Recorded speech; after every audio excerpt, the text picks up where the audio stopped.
tafadhali tuketi chini, asanteni sana. You can sit. You can sit. Ladies and gentlemen, let me first take this opportunity to apologize. I know the media had been called here for earlier, I think 2-3 hours earlier. We thought we would crack this because I had so many professors. But I think the more professors we had, the more things got difficult. So, but let me apologize, but finally, we have a very good product.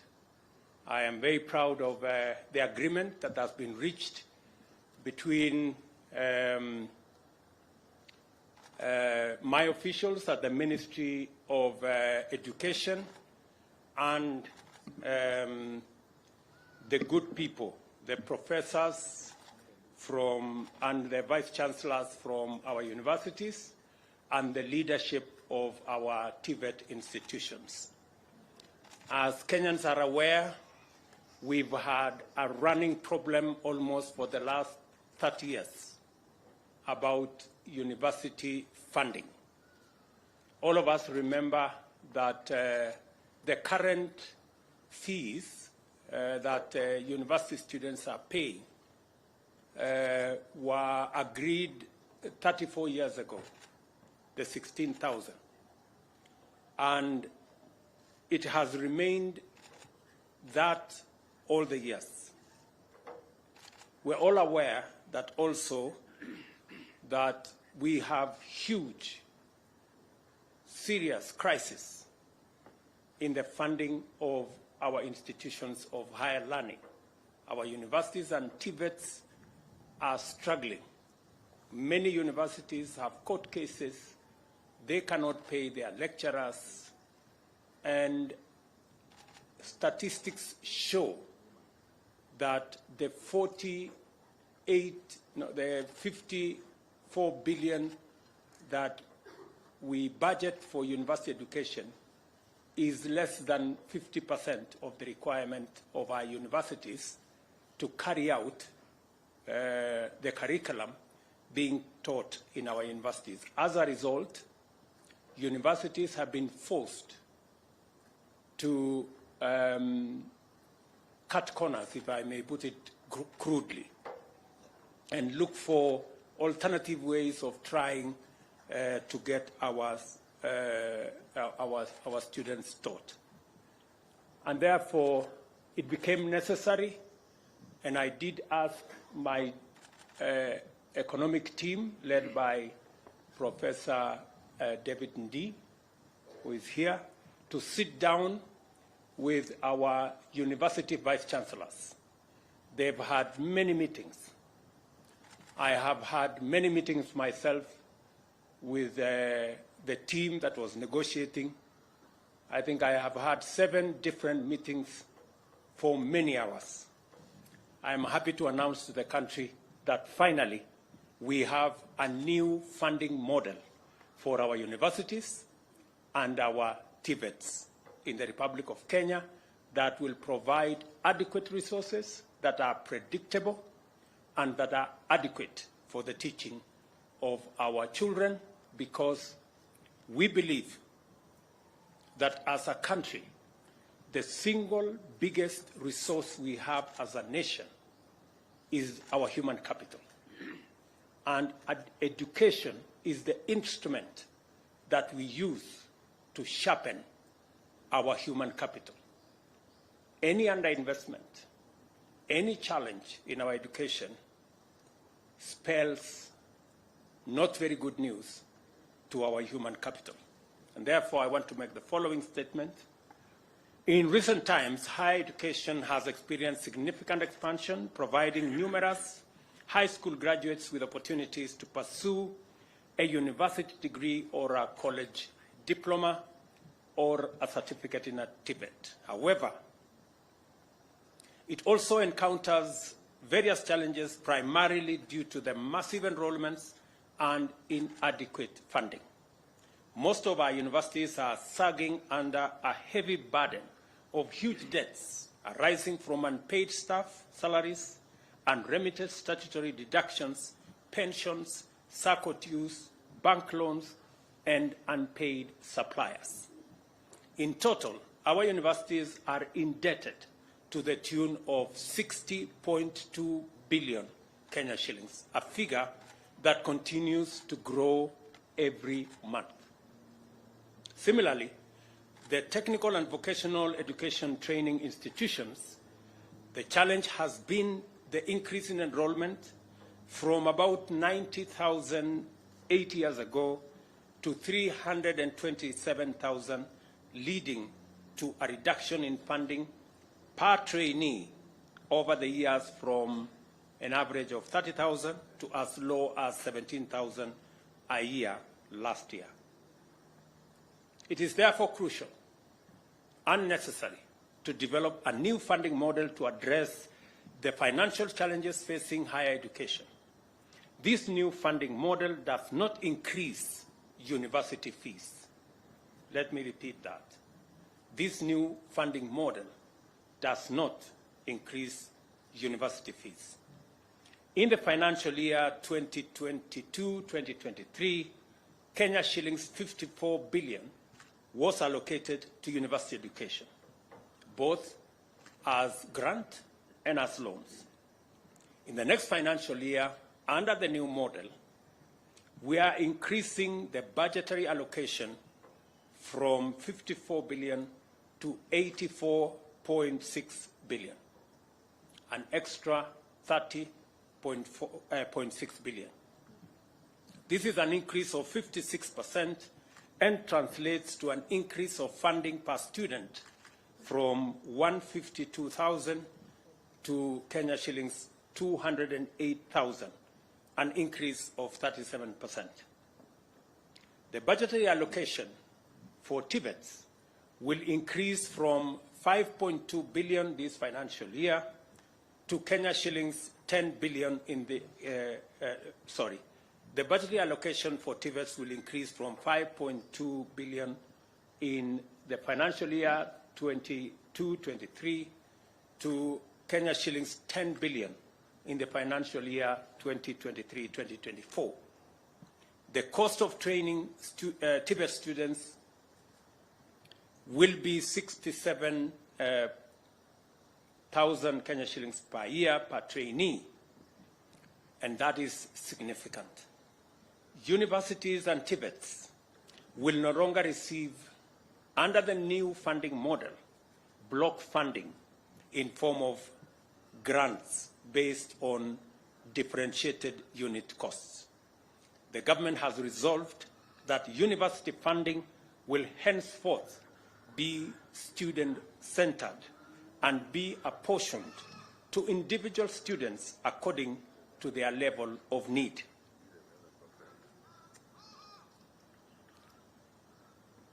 Funding to students shall combine scholarships, loans, and household contributions on graduated scale, scientifically determined by means testing instrument. The means testing instrument is an instrument that has been developed by Higher Education Loans Board over the last 20 years. Students will be categorized according to 4 levels of need. Vulnerable, actually 3 levels: vulnerable, less vulnerable, and able. All students shall be supported adequately to meet the cost of the program they choose to pursue. No student will ever be left behind. The government shall fully fund the vulnerable students, who comprise 29% of students joining university. And these are 45,000 students will be funded fully by the government of Kenya.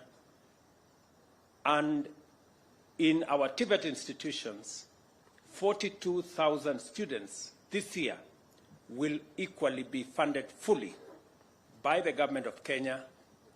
Their parents will contribute nothing. The funding shall be through government scholarships and loans. For the first time, students whose households are at the bottom of the pyramid shall enjoy equal opportunity in accessing university and TVET education. Their households shall not make any contributions towards the education of their children because of their financial status. Students from less needy households joining university will receive government scholarship of up to 53% and loans from the government of up to 40%, a total of 93%. 7% will be contributed by their households to meet the university education. Category number 3, the able students from able households joining university will be funded through a government scholarship up to a maximum of 38% of the cost of the program and 55% in form of loans.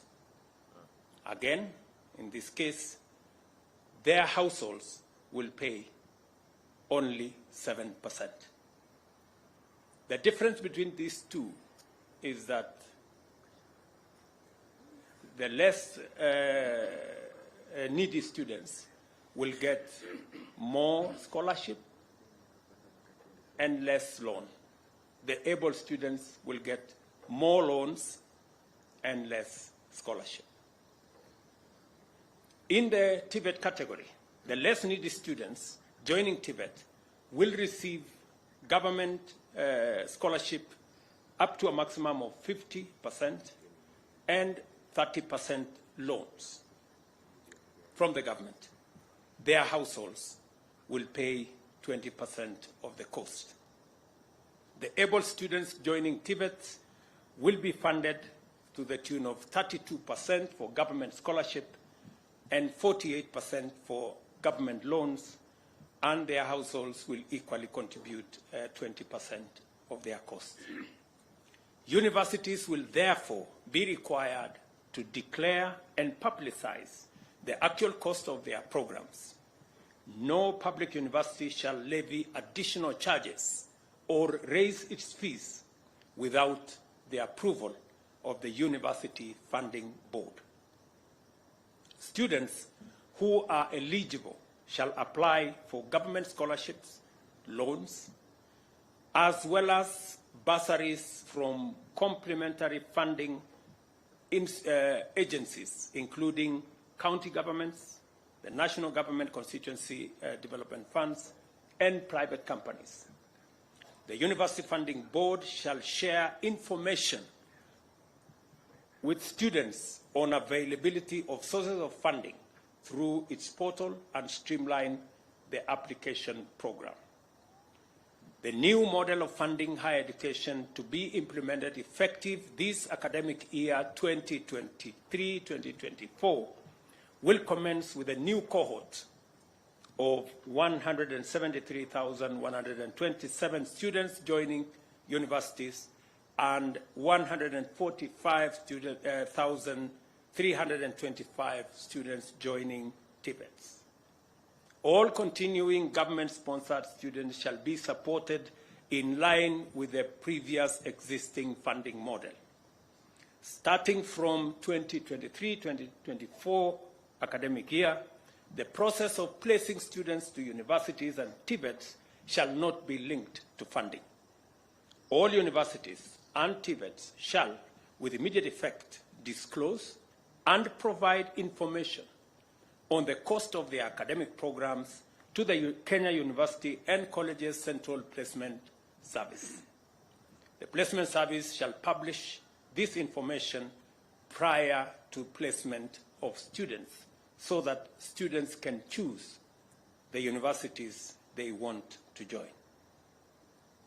With a new funding model, universities and TVETs will be motivated to raise additional resources and to enhance the quality of education so as to attract more students. Overall, there will be 4 funding streams to ensure the sustainability of university and TVETs. This shall include student-centered funding, the one I have explained. We are going to interrogate now research funding.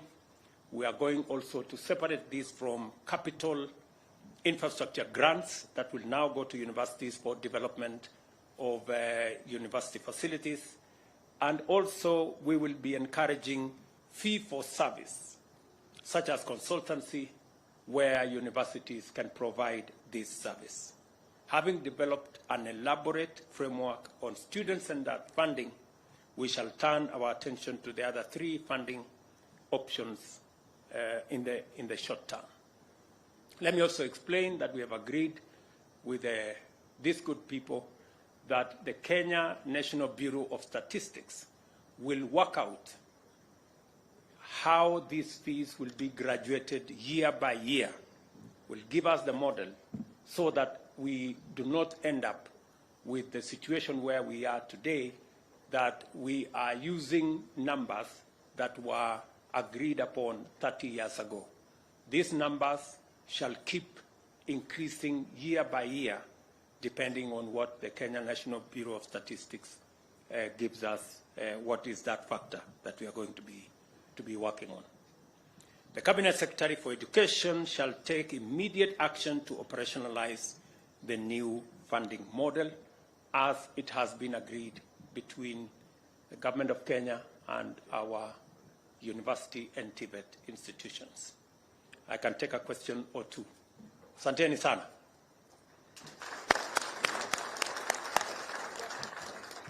Kuna maswali pale? My name is Shadrach Miti from KTN. We know up to now there has been an unusually delayed opening of the COPS portal. Perhaps in the discussion, how soon are we going to see that so that now students can start applying for the same? And in the discussion, were there any agreements around placing governments, students in private universities, because it's a discussion that has been on for some time? Thank you very much. We did not open the portal by COPS because we needed to agree on the funding model, and we needed to agree not to admit students to universities and TVETs without us having a plan on how their funding and their education would be carried out. We've postponed this challenge for many years, and as a result, our universities and TVETs have suffered a great deal. And many of the vice chancellors you see here have gray hair, not because of old age, but because of trying to manage the situation in their universities. And so we decided that it is time that we sat down, figured out, and I am very pleased to note that these great ladies and gentlemen from our universities, their contribution in developing this model has been immense. In fact, our work was made very simple because they came with the good ideas that we assembled and got this funding model in place. COPS was waiting for this meeting. So I am confident that by when I saw the lady in charge of COPS was here, by when will we open the portal now? Give her the mic.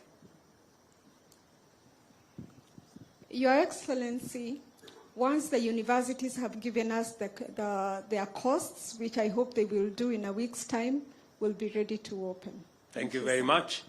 On your second question, yes, we have discussed on what we are going to do with our private universities.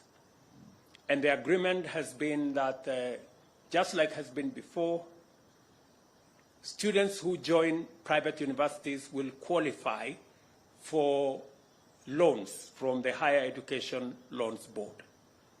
They will, however, not qualify for scholarships from the government of Kenya. I think that's the only issue, because we believe that the students in our private universities equally deserve our support. That's why we have said they will qualify for Higher Education Loans Board, just like all the other students. The scholarship from government will only be limited to students in public universities. Any other question? My name is David Muchongo from the Daily Nation. You have given the categories of the students that we will be the vulnerable, less vulnerable, and able. Do we have a formula of working that out so that we weed out fraudsters? Yes, it is exactly the point why we have, and as I told you, we have a means testing